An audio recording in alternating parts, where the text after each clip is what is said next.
এরপরে প্রশ্নটি করেছেন জোবেদা খানম। আপনি জানতে চাইছেন শাশুড়ি বিনা কারণে কষ্ট দিলে, হিংসা করলে তার কাছ থেকে দূরে থাকলে কি গুনাহ হবে? দূরে থাকা বলতে আপনি তাকে অ্যাভয়েড করে চললেন, অবশ্যই আপনি এটা করতে পারেন, অসুবিধা নেই, কিন্তু একদম সম্পর্ক ছিন্ন করে ফেলা উচিত নয়।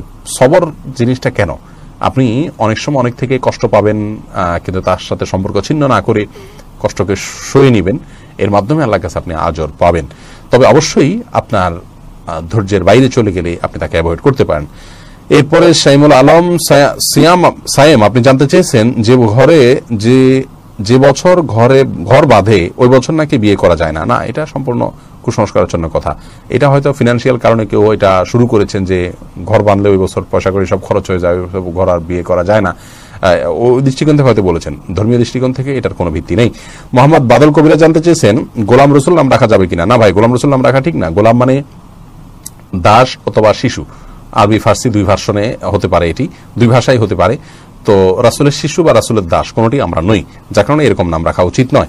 আফিয়া ইবনাত আনিস, আপনি জানতে চেয়েছেন যে পাখিগুলো পোষ মানে, ওই পাখিগুলো কি পাললে গুনাহ হবে? না, যেগুলো পোষ মানে মানুষের বাসা বাড়িতে থাকে, যেমন